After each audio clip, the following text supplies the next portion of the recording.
As you know, the House will vote this week on a Congressional Review Act resolution of disapproval to the CFPB's rule on small business lending, led by my colleague, Chairman Roger Williams.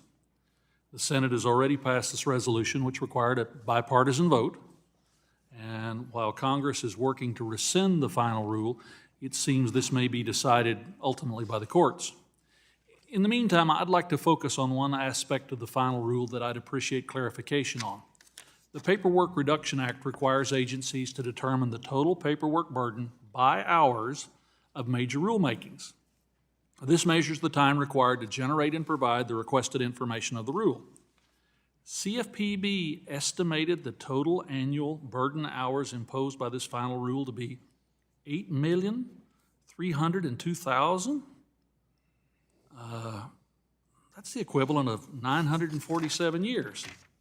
Director Chopra, would you discuss how the CFPB balances the compliance burden with the value of the paperwork being produced?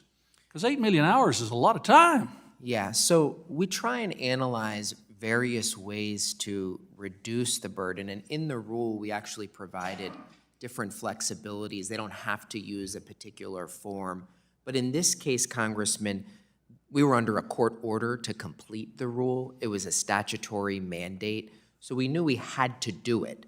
And we tried to look at various ways that firms could be able to use industry associations to help them collect it. So we always are looking at analyzing what kind of burden there is when thinking about how we ultimately implement. But broadly speaking, Director, how can CFPB best maximize the utility and the quality of information received while minimizing, to the extent possible, the paperwork burden imposed on the American public?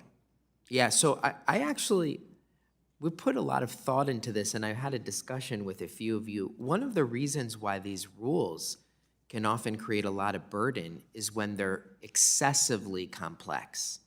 And I think overall, we need to continue to shift to rules that are very bright line, that they're in or out, that we can reduce the amount of overall kind of thinking about how to actually deal with it. In some cases, it's hard. Congress may specify certain aspects that need to be done, but we are looking at simplification wherever we can. I am by training a director and ag economist, and our main focus on making sure that we have enough food and fiber to meet our needs in this country and in this world.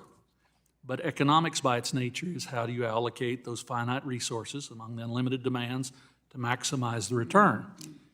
Is there a volume of reporting that outweighs the cost, I guess is what I'm asking.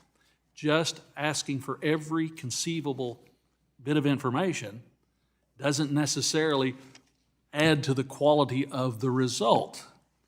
Do you have economists? Do you have people who work on those calculations as opposed to just how much information can we squeeze out of people? But the value of it, again, the volume, when it outweighs the cost? Yes, so we have an office of research where we have economists who help to look at all of this, and under the regulatory flexibility analysis that we're required to do, we talk through that. I will share though, in terms of putting value on the benefits, that also can sometimes be hard to give a benefit for a number to not being illegally discriminated against, or put in a loan that was unlawful. So we try our best, but I won't say that it's the easiest thing always. But we put a lot of rigor into what we're doing. Director, that with the vote in the United States Senate and the efforts of Chairman Williams here in the House, Congress is going to send a very clear signal to you about how to address these issues. And I hope that the agency will be responsive.